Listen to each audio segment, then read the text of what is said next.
विष्णुपादाय कृष्णपृष्ठाय भूतले श्रीमते भक्तिवेदांत स्वामी नित्यानंदे नमस्ते सरस्वती देवे गौरवाणी प्रचारिणे निर्विशेष शून्यवादी पाश्चात्य देशतारिणे हरे कृष्णा कृष्णा कृष्णा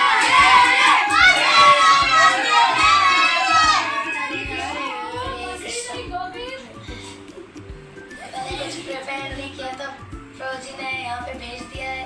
एक प्लेस था, मेरे को नाम याद नहीं आ रहा है, और वहाँ पे रघुनाथ दास ठाकुर जब बालपन में वो खेलते थे, वो एक गुरुकुल में जाते थे, और वहाँ पे उन्होंने अपने गुरु से श्री चैतन्य महाप्रभु के बारे में सुना था, और वो उस दिन से बहुत उतावले हो रहे थे उनके पास, उनके संगति लेने के लिए, उनके साथ रहने के लिए, और बहुत उतावले हो रहे थे। वो हमेशा घर से बाहर भाग जाते थे, पर फिर भी वो पकड़े जाते थे। वो बहुत रिच फैमिली से बिलोंग करते थे। उनके घर में 12 बॉडीगार्ड्स होते थे। हमेशा पकड़े जाते थे।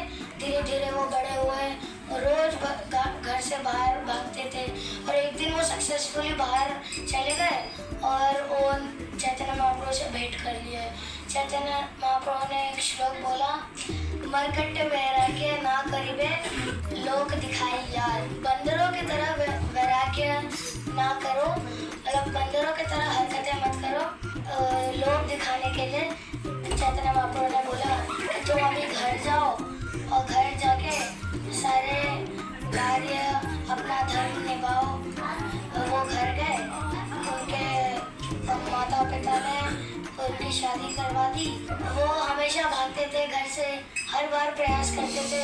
उनके माता ने बोला कि इसको जंजीरों से बांध देते हैं। उनके पिता ने बोला कि ये इंद्रदेव समान ऐश्वर्य और अप्सरा समान स्त्री पाकर भी ये रुक नहीं रहा है, तो एक साधारण सा चैन क्या रखेगा।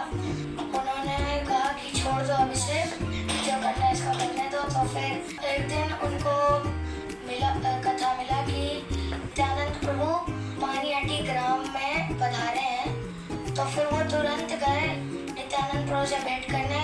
वो दूर से देखे नित्यानंद प्रभु बड़े वृक्ष के नीचे, बड़े पत्थर के ऊपर बैठ के, उनके चारों ओर सारे ब्रह्मचारी और सारे उनके फॉलोअर्स बैठे थे। तो फिर वो शर्मा गए और दूर से ही वो प्रणाम करने लगे। तो एक भक्त ने उनको दूर से ही देख लिया और नित्यानंद प्रभु को बताया कि एक भक्त वहाँ से आपको दूर से प्रणाम कर रहा है। तो नित्यानंद प्रभु तुरंत समझ गए ये रघुनाथ दास ठाकुर है। उन्होंने दूर से पुकारा, हे रघुनाथ दास ठाकुर, चोरों की तरफ पेड़ के पीछे से छुप के क्यों प्रणाम कर रहे हो, तो सामने आओ।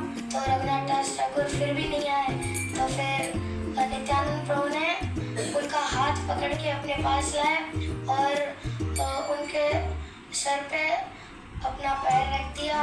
सोचिए अगर नित्यानंद प्रभु स्वयं आपका हाथ पकड़े और आपके मस्तिष्क पर पैर रखे तो आपको कैसा लगेगा। ऐसा उनके साथ हुआ रघुनाथ दास ठाकुर के साथ। और उसी क्षण जैसे ही उन्होंने पैर रखा वैसे ही वो मंत्रमुग्ध हो गए। चैतन्य महाप्रभु ने कहा कि तुमने चोरों की तरह पेड़ के पीछे छुप के मेरे को प्रणाम किया, मुझसे मिले बिना पहले गौरांग महाप्रभु चैतन्य महाप्रभु से भेंट कर लिया, तो फिर इसलिए मैं तुम्हें दंड देता हूँ कि तुम सारे वासियों को चिड़ा दही प्रसाद पवाओ। तो सब लोग हरी बोल बोलने लग गए और सबको 2-2 मटके दिए गए, एक में चूड़ा दही, एक में सारे फ्रूट्स रखे गए। और इतने हर एक मिनट में इतने भक्त आते थे कि पूरा जगह स्थान में भर गया था। तो फिर कुछ लोग गंगा के तट पे बैठ के प्रसाद पा रहे थे, कुछ लोग गंगा के अंदर खड़े होकर प्रसाद पा रहे थे, कुछ लोग पत्थर के ऊपर बैठ के प्रसाद पा रहे थे। इतने लोग आ रहे थे कि जगह ही नहीं बच रही थी। तो फिर इस महोत्सव का नाम दिया गया दंड महोत्सव। और अचानक से नित्यानंद महाप्रभु ने मेडिटेशन स्टार्ट किया श्री चैतन्य महाप्रभु को बुलाने के लिए। और चैतन्य महाप्रभु प्रकट हुए। कुछ लोग ही देख पाए चैतन्य महाप्रभु को, कुछ लोग नहीं देख पाए। तो श्री नित्यानंद प्रभु ने एक मुट्ठी चूड़ा लिया और चैतन्य महाप्रभु के मुंह में ठूस दिया। फिर चैतन्य महाप्रभु ने एक मुट्ठी चूड़ा लिया, फिर नित्यानंद महाप्रभु के मुंह में ठूस दिया। और फिर ऐसे ही सब आनंद से प्रसाद पाने लगे। और बीच में श्री नित्यानंद प्रभु के असिस्टेंट भक्त आए और उन्होंने बोला, मैं वहाँ पे प्रसाद बना रहा था, आप यहाँ पे फीस्ट करवा रहे हो और वहाँ पे मैं उस प्रसाद का क्या करूँ। तो फिर नित्यानंद प्रभु ने बोला कि तुम वो प्रसाद छोड़ो, मैं शाम को जब आऊँगा मैं पक्का उसको ग्रहण करूँगा, अभी हमारे साथ बैठ के चूड़ा दही और वो भी पाने लगे। और इस दिन चूड़ा दही महोत्सव का उत्सव बनाया गया।